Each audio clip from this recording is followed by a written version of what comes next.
A maioria das mensagens que eu recebo no Instagram com perguntas sobre processamento de amostra em microbiologia sempre se refere a que tipo de meio de cultura que eu uso para processar determinada amostra.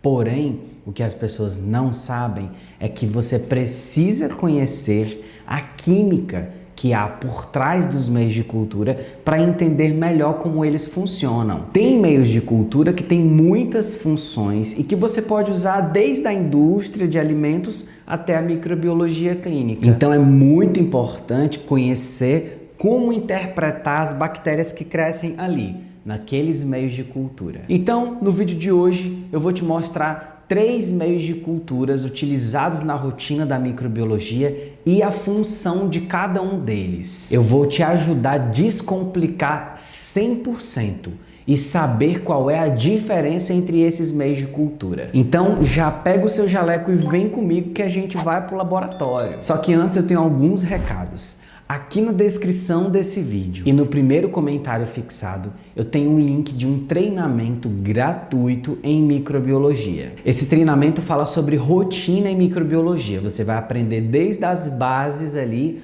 onde usar os meios de cultura, como que eles são usados, como que a gente utiliza para cada um tipo de amostra. Nesse treinamento você vai aprender bastante coisa sobre a rotina da microbiologia, desde os meios de cultura que são utilizados até a interpretação do crescimento e até mesmo o antibiograma, viu? É um treinamento bem completo e ele é gratuito. É só clicar no link e se inscrever. A próxima turma é agora em junho, corre que ainda dá tempo. E se você quiser, já que você vai estar dentro da nossa plataforma, você pode iniciar a sua jornada de analista de impacto, usando a microbiologia como porta de entrada para o mercado de trabalho. Você pode, por exemplo, fazer vários outros cursos, assinar a plataforma e ter acesso a todos eles e até mesmo fazer as nossas pós-graduações. Mas eu vou deixar para você clicar no link e entender como funciona tudo, beleza? Então roda essa vinheta e vamos embora aprender sobre meios de cultura na prática.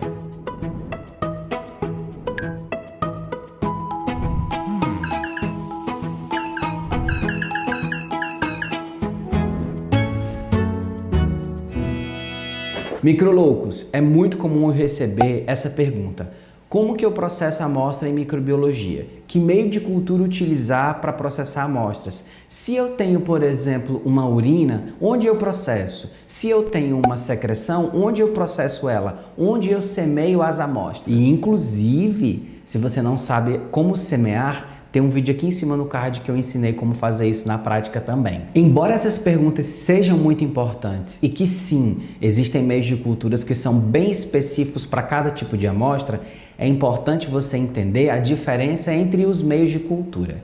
Como são muitos, eu escolhi 3 os principais para falar nesse vídeo de hoje. Mas se você tiver algum meio que você tem dúvida, deixa nos comentários que eu posso fazer um outro vídeo, uma parte 2 sobre os meios de cultura. O primeiro meio de cultura da nossa lista é o agar-sangue. Ele é um meio de cultura extremamente importante para a rotina da microbiologia.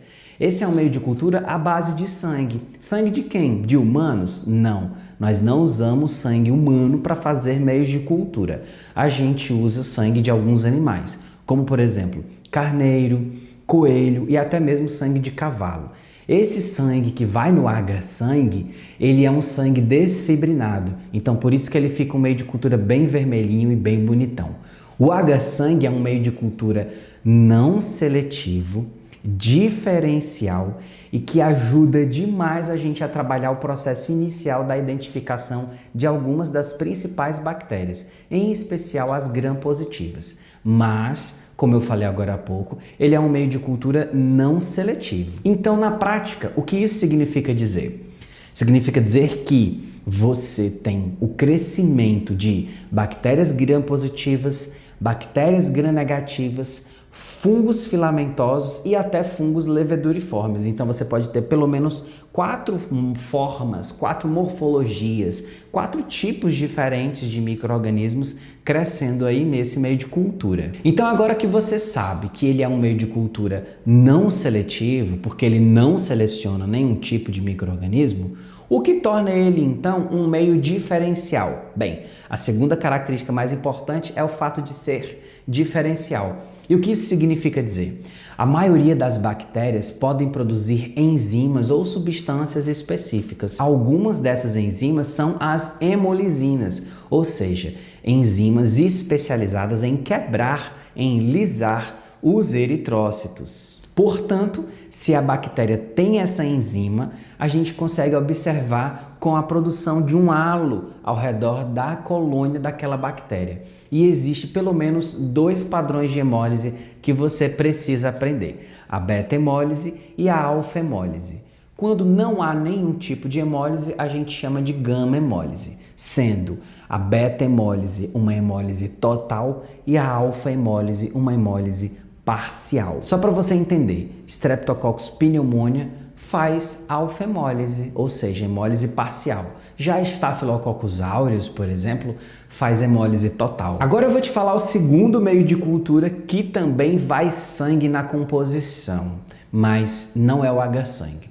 Em tese, é um H-sangue, só que ele tem uma diferença e eu vou te explicar qual é essa. O meio de cultura chama-se agar-chocolate, que apesar do nome, não é feito de chocolate, tá? Ele só é marrom e por isso recebe esse nome. Em tese, esses meios de cultura são os mesmos, porém, na prática, eles se apresentam de formas diferentes, porque no H-sangue, as células, como os leucócitos e os eritrócitos, estão intactos, estão em sua forma natural.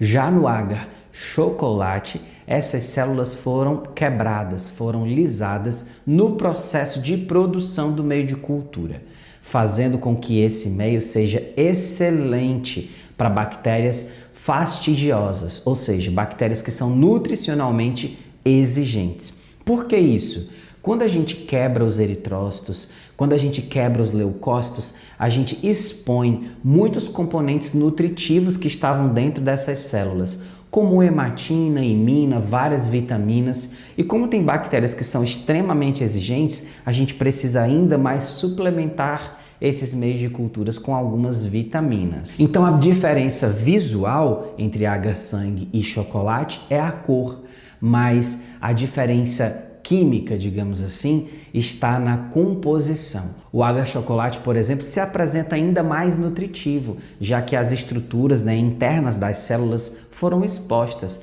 então elas estão disponíveis ali no meio de cultura para a nutrição das bactérias exigentes. É muito importante você saber que ele é um meio de cultura não seletivo, ou seja, cresce todo mundo ali, e não é diferencial, porém ele é ótimo para bactérias fastigiosas, então ele tem uma característica bem legal aí. O terceiro meio de cultura, e que geralmente é usado junto do agar-sangue na hora de processar a maioria das amostras, é o agar-MacConkey, ou agar de MacConkey, porque foi um cara com o nome MacConkey que fez esse meio. Esse é um meio de cultura que tem muitos nutrientes ali disponíveis, porém você já precisa iniciar sabendo que ele é um meio de cultura seletivo ou até mesmo semi-seletivo, como alguns fabricantes colocam, e ele é um meio de cultura diferencial. Mas antes de eu explicar essas duas características, eu preciso que você entenda um pouco mais sobre a composição desse meio. Esse meio tem muitos nutrientes, diferentes fontes de nitrogênio e vários componentes químicos que vão ajudar na seleção de algumas bactérias. Como esse meio de cultura tem sais biliares e alguns outros componentes,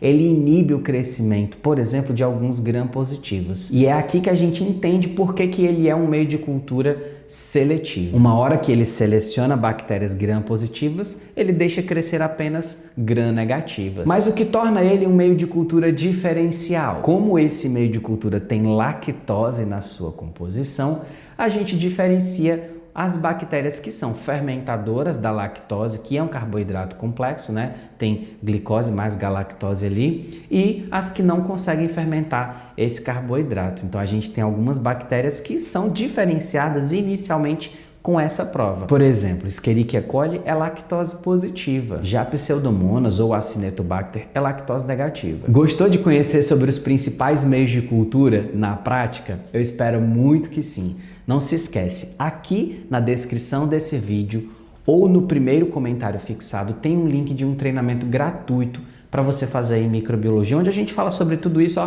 e muito mais coisas. Espero que você tenha aprendido alguma coisa. Não deixe de seguir a gente no Instagram, é esse aqui, e nós fazemos vários treinamentos aqui no nosso canal gratuito. Então, se você não é inscrito, por favor, se inscreva, porque com certeza você já perdeu vários treinamentos aí, bem práticos no laboratório.